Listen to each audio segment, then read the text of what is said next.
हरे कृष्णा। सभी वैष्णव भक्तों के चरणों में दंडवत प्रणाम। सटतिला एकादशी माघ महीने कृष्ण पक्ष की एकादशी को मनाई जाती है। इस दिन 6 तरह के तिलों का इस्तेमाल किया जाता है, इसीलिए इसका नाम सटतिला एकादशी पड़ा। इस व्रत को करने से जीवन में सुख समृद्धि आती है और पापों से मुक्ति मिलती है। सटतिला एकादशी से जुड़ी खास बातें। इस दिन तिल से स्नान करना, तिल का उपटन लगाना, तिल से हवन करना, तिल का भोजन करना और तिल का दान करना शुभ माना जाता है। इस दिन भगवान विष्णु और माता लक्ष्मी की पूजा की जाती है। इस दिन भगवान विष्णु को गंगा जल से अभिषेक करना चाहिए। भगवान विष्णु को पुष्प और तुलसी दल अर्पित करना चाहिए। भगवान विष्णु की सात्विक चीज़ों का भोग लगाना चाहिए। इस दिन तिल का दान करने से धन धान्य में बढ़ोतरी होती है। सटतिला एकादशी व्रत करने का तरीका: सुबह जल्दी उठकर स्नान करें, घर के मंदिर में दीपक जलाएं और भगवान विष्णु की पूजा करें। भगवान विष्णु का भोग लगाएं और भगवान को तुलसी अवश्य चढ़ाएं।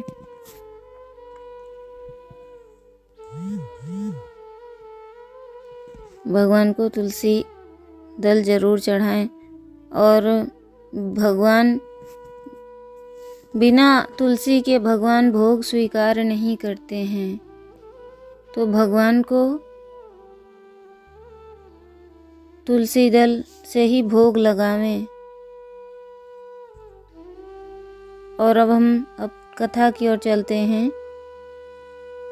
एक समय दालभ्य ऋषि ने पुलत्स ऋषि से पूछा कि हे महाराज, पृथ्वी लोक में मनुष्य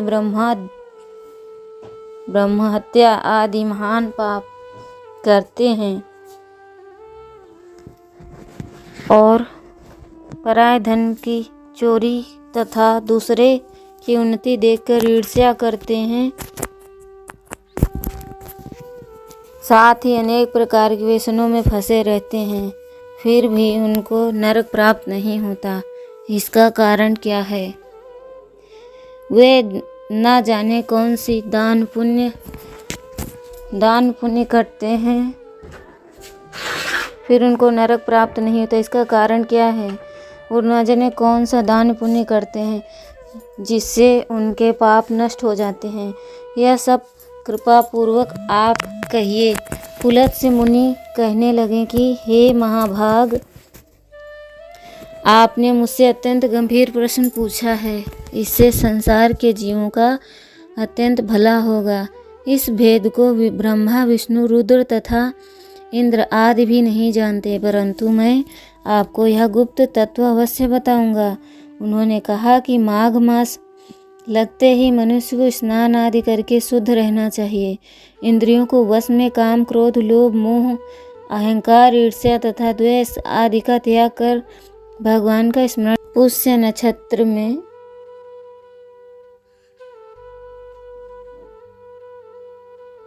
गोबर, कपास, तेल मिलाकर उनके कंडे बनाना चाहिए। उन कंडों में 108 बार हवन करना चाहिए। उन दिन मूल नक्षत्र और एकादशी तिथि हो। अच्छे पुण्य देने वाले नियमों को ग्रहण करें। स्नान आदि नित्य क्रिया से निवृत्त होकर सब देवताओं के देव भी श्री भगवान का पूजन करें और एकादशी व्रत धारण करें। रात्रि में जागरण करें। उसके दूसरे दिन धूप दीप नैवेद्य आदि से भगवान का पूजन कर खिचड़ी का भोग लगाएं।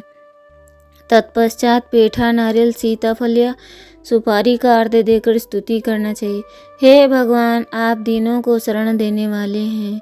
इस संसार सागर में फंसे हुओं का उद्धार करने वाले हे पुंडरीकाक्ष, हे विश्वभावन, हे सुब्रह्मण्य, हे पूर्वज, हे जगतपते, आप लक्ष्मी जी सहित इस तुच्छ अर्घ्य को ग्रहण करें। इसके पश्चात जल से भरा कुंभ घड़ा ब्राह्मण को दान करें तथा ब्राह्मण को श्यामा गौ और तिल पात्र देने की उत्तम। तिल स्नान और भोजन दोनों ही श्रेष्ठ हैं। इस प्रकार जो मनुष्य जितने तिलों का दान करता है उतने ही हजारों वर्ष स्वर्ग में वास करता है। तिल स्नान, तिल का उपटन, तिल का हवन, तिल का तर्पण, तिल का भोजन और तिलों का दान, ये 6 प्रकार के हैं। इनके प्रयोग के कारण यह षटतिला एकादशी कहलाती है। इस व्रत को करने से अनेक प्रकार के पाप नष्ट हो जाते हैं।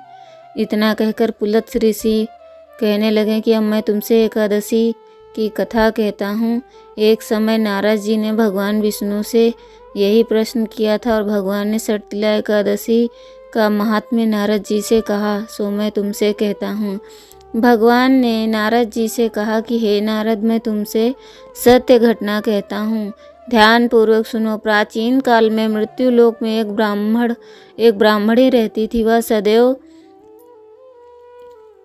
व्रत किया करती थी। इस एक समय वह अनेक मास तक व्रत करती रही। इससे उसका शरीर अत्यंत दुर्बल हो गया। यद्यपि वह अत्यंत बुद्धिमान थी, तथापि उसने कभी देवताओं या ब्राह्मणों के निमित्त अन्न या धन का दान नहीं किया था। इससे मैंने सोचा कि ब्राह्मणी ने व्रत आदि से अपना शरीर शुद्ध कर लिया, अब इसे विष्णु लोक तो मिल ही जाएगा, परंतु इसने कभी अन्न का दान नहीं किया, इससे कभी तृप्ति होना कठिन है। भगवान ने आगे कहा, ऐसा सोचकर मैं भिखारी के वेश में मृत्यु लोक में उस ब्राह्मणी के पास गया और उसे भिक्षा मांगी। वह ब्राह्मणी बोली, महाराज किस लिए आए हो? मैंने कहा, मुझे भिक्षा चाहिए। इस पर उसने एक मिट्टी का ढेला मेरे भिक्षा पात्र में डाल दिया। मैं उसे लेकर स्वर्ग लौट आया। कुछ समय बाद ब्राह्मणी भी शरीर त्याग कर स्वर्ग में आ गई। उस ब्राह्मणी को मिट्टी का दान करने से स्वर्ग में सुंदर महल मिला, परंतु उसने अपने घर को अन्नादि सब सामग्रियों से शून्य पाया। घबरा कर वह मेरे पास आई और कहने लगी, भगवान, मैंने अनेक व्रत आदि से आपकी पूजा की, परंतु फिर भी मेरा घर अन्नादि सब वस्तुओं से शून्य है। तुम इसका क्या कारण है? इस पर मैंने कहा, पहले तुम अपने घर जाओ, देव स्त्रियां आएंगी तुम्हें देखने के लिए। पहले मेरे ऐसे वचन सुनकर वह घर गई। जब देव स्त्रियां आई तो द्वार खोलने को कहा तो ब्राह्मणी बोली, आप मुझे देखने आई तो षटतिला एकादशी का महात्म्य मुझसे कहो। उनमें से एक देव स्त्री कहने लगी कि मैं कहती हूँ। जब ब्राह्मणी ने षटतिला एकादशी का महात्म्य सुना तब द्वार खोल दिया। देवांगनाओं ने उसको देखा कि तो वह गांधर्वी है और न आसुरी है, वरन पहले जैसी मनुष्य है। उस ब्राह्मणी ने उनके कथानुसार षटतिला एकादशी का व्रत किया। इसके प्रभाव से वह सुंदर रूपवती हो गई तथा उसका घर अन्न आदि समस्त सामग्रियों से